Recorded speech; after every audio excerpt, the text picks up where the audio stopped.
Morning everyone, welcome to my study vlog. भाई आंख में अभी भी थोड़ी सी दिक्कत है तो घर पे ही पढ़ूंगा मैं। अब घर पे ही करेंगे अपना यूपीएससी वाला टारगेट स्टार्ट करते हैं शुरू।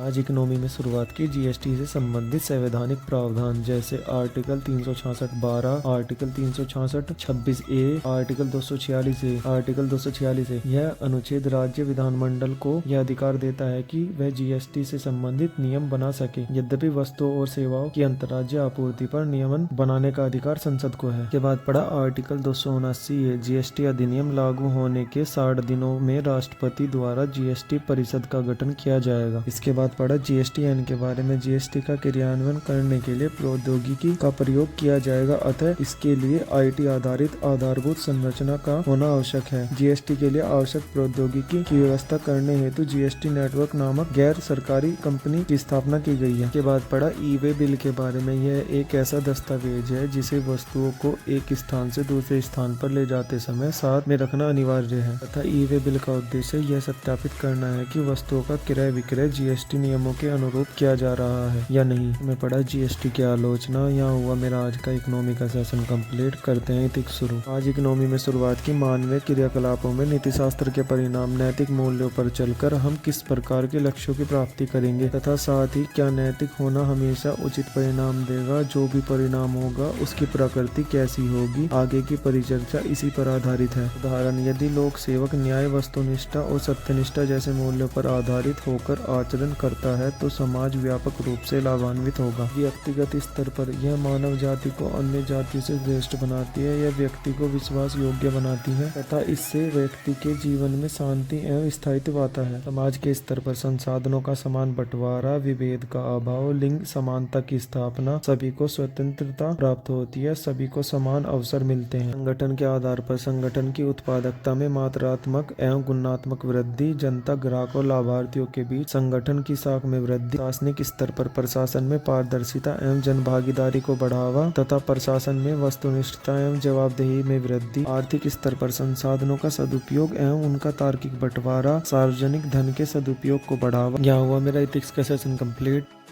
भाई 4 घंटे पढ़ लिए थे सुबह और 4 घंटे पढ़ेंगे अब। और अब टाइम हो रहा है 5:08। तो अपना 9 साढ़े 9 तक ख़त्म कर देंगे अपना स्टडी टारगेट। ठीक है भाई, करते हैं शुरू।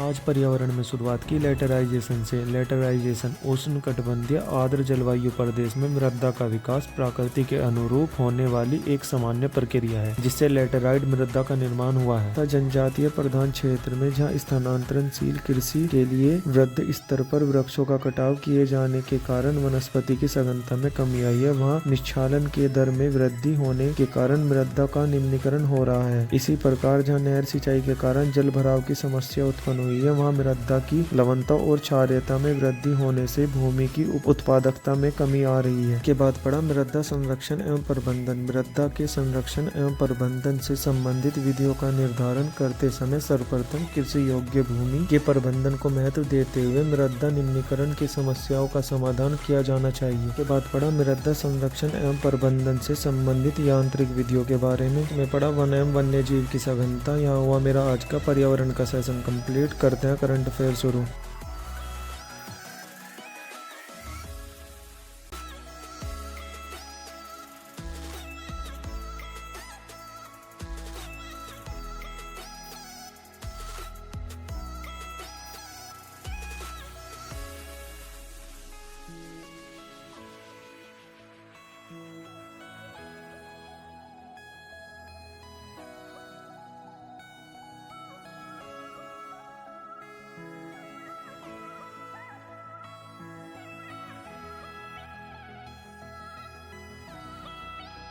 भाई आज का अपना स्टडी टारगेट हो गया कंप्लीट और अब टाइम हो रहा है 9:20 और करते हैं इस व्लॉग को यहीं खत्म। मिलते हैं नेक्स्ट व्लॉग में।